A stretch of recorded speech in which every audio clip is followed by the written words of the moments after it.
Welcome to my channel my online diary. তোমরা সবাই কেমন আছো? আশা করছি খুব ভালো আছো, আমিও খুব ভালো আছি। আবার একটা নতুন ব্লগে তোমার সবাইকে অনেক অনেক ওয়েলকাম জানাই। আর আজকে ব্লগটা করছি বাড়ি থেকে, কেন বোনের বাড়ি থেকে বাড়ি চলে এসেছি, কদিন হলো আসা। আর তোমাদের তো আমি আগেই বলেছিলাম কি বোনের বাড়ি যাচ্ছি মাত্র 2 থেকে 3 দিনের জন্য।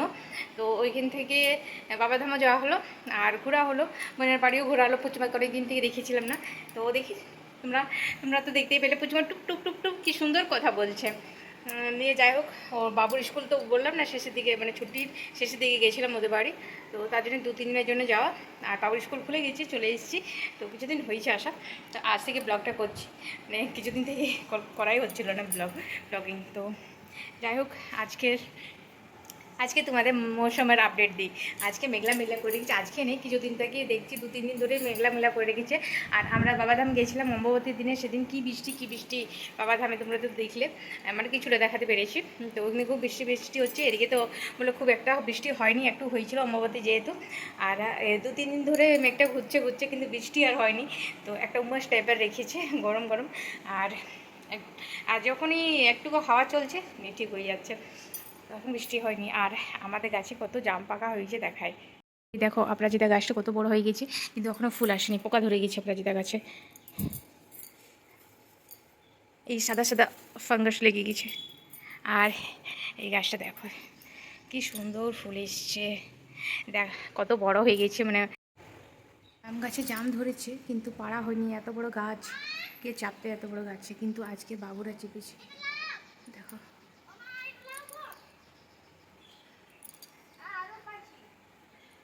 কাঁচাগুলো পারিস না,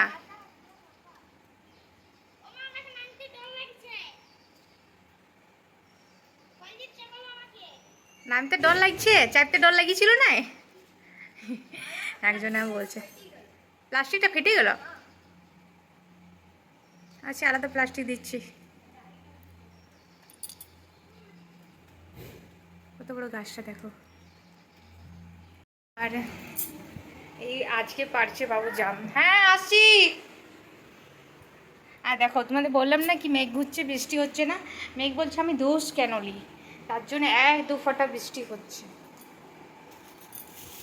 প্লাস্টিকটা দিয়ে দিই। আর আজকে নিয়ে এসছে মাশরুম, রাত্রের জোগাড়, এই দেখো। আর এই দেখো নিয়ে এসছে ক্যাপসিকাম মাশরুমের জন্য, গাজর নিয়ে এসছে আর সবজি। আর রান্না এখনও কিছু বসা হয়নি, আর আজকে ডাল ভিজতে দিয়েছি, হাতে জল বসানো হয়েছে বাস। আর জল খাবার খাওয়া হয়েছে, বাসন এখনও ধোয়া হয়নি, জল খাবারের এই থেকে বাসন পড়ে আছে। তো দেখাবো বাবু কতগুলো জাম পারলো, মানে 1-2টা পরে থাকে, দেখো পড়ে আছে নিচে। তো আমার তো এই দিকটা আর ওই দিকটা ধোয়া থাকে সবসময়, তো ওগুলোই মানে তুলে তুলে খাই আমি 1-2টা।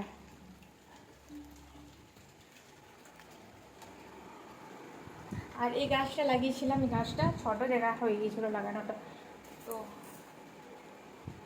আমরা ছিলাম না 2-3 দিন, গাছটা কেমন একটা হয়ে গিয়েছিলো, নিয়ে একটা বড় জায়গায় ট্রান্সফার করলাম গাছটাকে। তো আজকে হবে সাম্বার। তো সাম্বারটা খেতে ভালো লাগে সোনারও, তো ওই বললো কি সাম্বার করে না হলে ডাল করতাম, যেহেতু মানে সবজি গাজর, তারপরে তোমার লাউ নিয়ে এসছে, পিঁপা নিয়ে এসছে, এগুলোতে দিয়ে বললো সাম্বার করো। তো সাম্বারটা খেতেও ভালো লাগে। আর লাউর তরকারি করবো, আর পুঁই শাক নিয়ে এসে পুঁই শাকের বড়া করবো, ভালো লাগে খেতে। আর আজকের এগুলোই মেনু। চলো কাজ করি, মানে রান্না করি। আর একটা জিনিস, এই বাসনগুলো রয়েছে, কিছুদিন পরে আমারও বেসিন লেগে যাবে। বেসিন কিনা হয়েছে কিন্তু এখনও লাগা হয়নি বেসিনটা। তো দেখি এবার কবে সময় হবে বেসিন লাগানো, তো সেদিন বেসিনটা লাগবে, তাহলে একটু হলেও আমার হেল্প হবে কাজের জন্য। না হলে সব কিছু মানে রোদ হোক যে বৃষ্টি হোক, আমাকে ওই জায়গাতে কাজ করতে হয়, হাত ধুতে যেতে হয় রোদে, বৃষ্টি ভিজে ভিজে। তো যদি ঘরের ভিতরে বেশি, তার জন্যই ঘরের ভিতরে মানুষ বেশি লাগায়, একটু সুবিধা হয়। তো যাই হোক চলো রান্না করে পারছে না, এগুলো পড়েছে কত বড় বড় হয়েছে দেখো।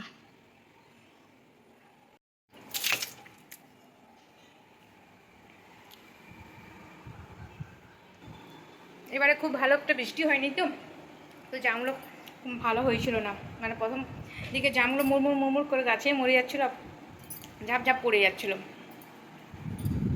ভালো হয়েছিল না। তো এই 2-3 দিন হালকা হালকা বৃষ্টি পেলো, ওগুলোতে জামগুলো যেটুকু জাম আছে সেগুলো বড় বড় হয়েছে, আর ওগুলো ভালো লাগছে খেতে। যদি আগেতে একটু বৃষ্টিটা পেতো মানে গাছে, তাহলে আটিটা ছোটো ছোটো হয়ে শ্বাসটা খুব বেশি হয়। যেমন শ্বাস খুব একটা নেই, মানে প্রথম দিকে যেগুলো হয়েছিল সেগুলো তো মরে মরে পড়েছিল, দেখে পরে মায়া লাগছিলো, এত বেশি জাম ফুল হয়েছিল, কিন্তু ফলটা ভালো হলো না। এই লাস্টের দিকে মানে জাম ফল কী হয়, একটুতেই পেকে যায়, সব কিছু ঝরঝর করে ঝরে যায় বাস। ও বাবু চাল থেকে নেমে গেছে, আর ভিডিওটা করা হয়েছিল না ভুলে গেছিলাম আবার, কিন্তু বাবুর অবস্থা একদম কালো হয়ে নেমেছিল। দেখো জামগুলো ফেটে ফেটে গেল, জামগুলো থাকবে না কিন্তু। আর ঘরে ফ্রিজ নেই, কী করবো অবস্থা আমাদের, হাই রে। না হলে এগুলো আমি 2-3 দিন রেখে পরে খেতাম। হ্যাঁ তো তুই রোজই আমি তোকে চালটা চাপতে দেবো তো। জল পড়ে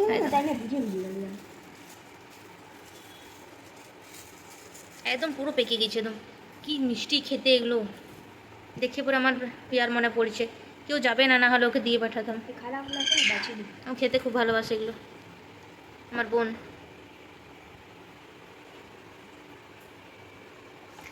এগুলো হচ্ছে পুঁই পাতার বড়া, দারুণ খেতে হয়, আমার তো দারুণ লাগে। আমার মতো তোমাদের কার কার ভালো লাগে কমেন্টস নিশ্চয়ই বলো। আমি তো বলে দিই কমেন্টসে বলো, কিন্তু তোমরা কমেন্টসে বলো না। আগে তাও কমেন্টসে রিপ্লাই করতো অনেকেই, আজকাল তো কেউ কমেন্টসেই করে না। দেখো পাকা কি হয়েছে, তো আমরা কি একা খাবো, ডিস্ট্রিবিউট করতে যাবো বাবু। এই দেখো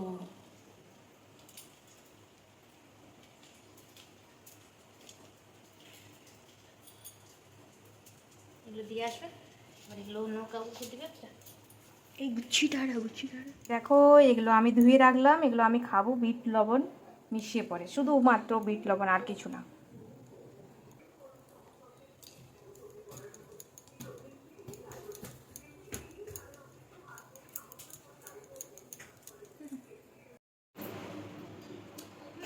লুড়েই নেই।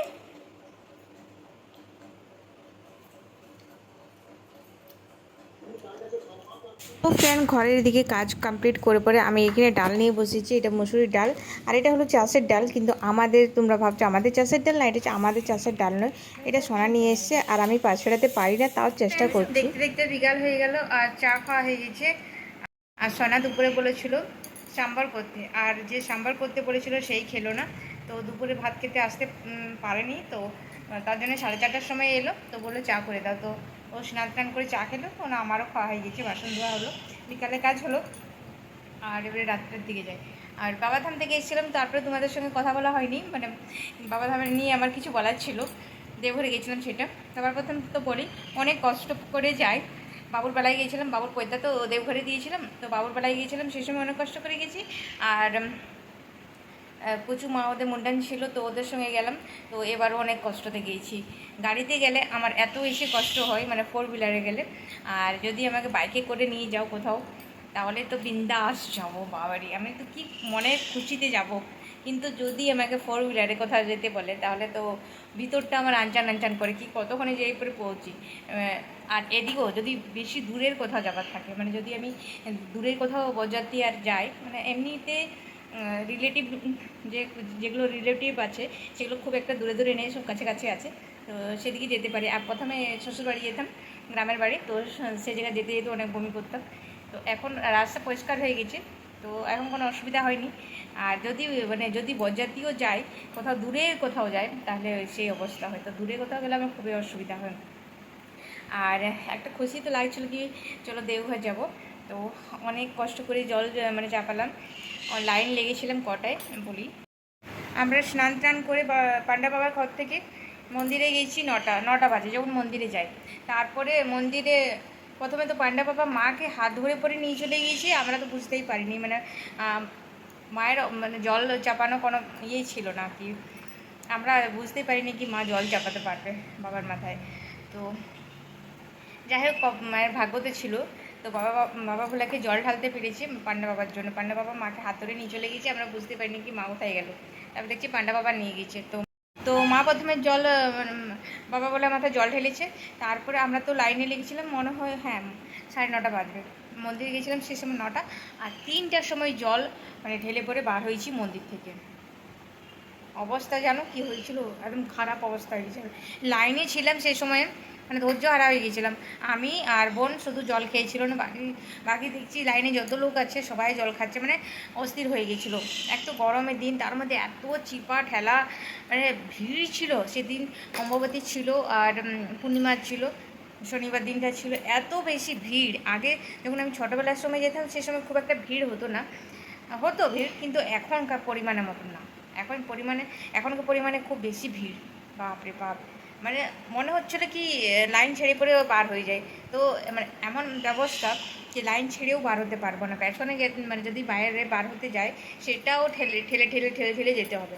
তো ওই যে মাঝে ফেঁসে গেছিলাম, কিছু করার নেই। তো আমি আর বোন আর ভাই লাইনে ছিল, আর বাবু ছিল, মেজো বাবু। তো আমার বাবু পেরে দিয়েছিলো, মানে লাইন থেকে বার হয়ে গেল।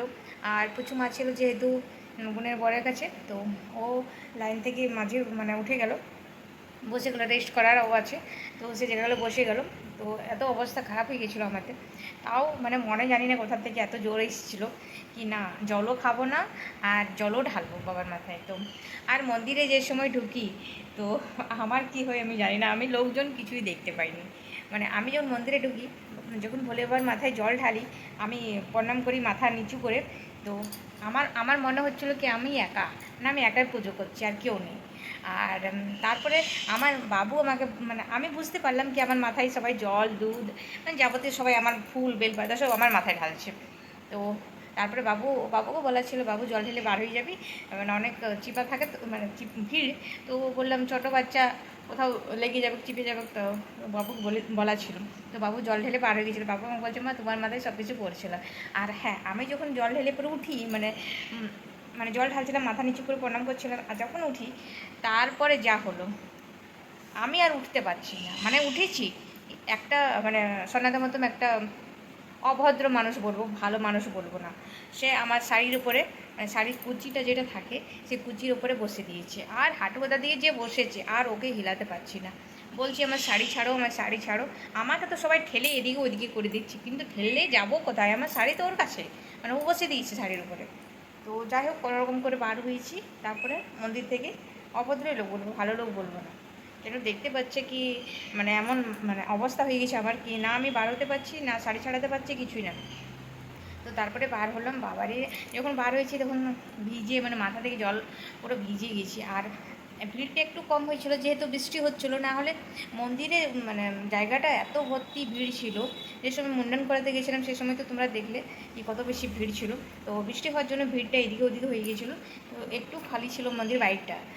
যাই হোক, প্রথমে মা জল ঢেলেছে, তারপরে ভাই ঢেলেছিল, তারপরে আমি আর বাবু, তারপরে বোন, ওরা সবাই লাস্টে। তো ওরা যখন ঢুকেছিলো তখন পুচুমাকে আমি কলে নিয়ে নিয়েছিলাম। যখন আমি বার হচ্ছিলাম তখন ওরা ঢুকছিলো, তখন পুচুমাকে নিয়ে নিলাম। তাহলে ওদের মানে আমার ভয় লাগছিলো কি পুচুমার লেগে যাবে না, চিপে দেবে কেউ, কেন বাবুও ছিল, মেজো বাবু ছিল, তো তার জন্য। তো খুব বেশি ভিড় পড়লো। আর ভিআইপি লাইনে লাগিনি আমরা, ভিআইপি লাইনে বলে দিই তোমাদের 250 টাকা করে ভিআইপি লাইনে লিখছে, কিন্তু ভিআইপি লাইনে লাগলেও সেই ঠেলা গুঁজাতেই তোমাদের পুজো করতে হবে। মানে ভিআইপি লাইন আর জেনারেল লাইন একসাথেই মিশে যাচ্ছে, মানে কিছু দূর যাওয়ার পরে একসাথেই মিশে যায়। তারপরে মানে ওই ঠেলাঠেলিতেই জল ঢালতে হবে। তার জন্য আমরা জেনারেল লাইনেই লেগেছিলাম, তো আমাদের মানে একটু দেরি হয়ে গিয়েছিলো লাইনে লাগতে। তো যাই হোক, পুজো হলো, পুজো করে ভালো লাগলো। আর সব মন্দির ঘুরে ঘুরে পুজো করেছি এবারে, মানে সব মন্দিরে, সব মন্দির বলবো না, মন্দির তো অনেক আছে, তো সব মন্দির বলবো না, কিছুগুলো মন্দির যতগুলো পেরেছি পুজো করেছি, প্রণাম করেছি, ভালো লাগলো। আর আসার সময়ও অবস্থা খারাপ হয়ে গিয়েছিলো। আসার সময় তো বাবারই সবাই উল্টি করছিল, আমি মা ভাই, মা উল্টি করে না কিন্তু মা ভাই আর বোন তো করছিলোই, আর বাবুরও বলছিলো ভাল লাগছে না, মানে খেয়ে পরে আমরা গিয়েছিলাম তো, পুজো করার পরে খাবার খেলাম, বাজার করলাম আর পার হয়ে গেছি, তো তার জন্য অবস্থা খারাপ হয়ে গেছিলো। যাই হোক বন্ধুরা, এইটুকু বলার ছিল। আর এবার করবো রাত্রে খাবার। তো রাত্রে তো মাশরুম নিয়ে এসেছি, তোমাদের তো আগে থেকে বলেছিলাম কি। আর ভাত সোনা ভাত খাইনি, তো ভাতও রয়েছে, প্রদীপ দেখাবো, তারপরে খাবার বানাবো। চলো পরে দেখা হচ্ছে। এই দেখো রেডি হয়ে গেছে মাশরুম, দিচ্ছে। সো ফ্রেন্ড, রাতের ডিনার কমপ্লিট হয়ে গেছে, খাওয়া হয়নি, বানানো হয়ে গেছে, দেখো ছেলেটা। তো আশা করছি আজকে ব্লগটা তোমাদের ভালো লেগেছে। ভালো লেগে থাকলে প্লিজ লাইক কমেন্ট শেয়ার আর চ্যানেলটা সাবস্ক্রাইব করবে। তোমার সবাই খুব ভালো থাকবে, আমিও ভালো আছি, বেশি করে শেয়ার করে চ্যানেলটা। ও আজকের জন্য টাটা, গুড নাইট।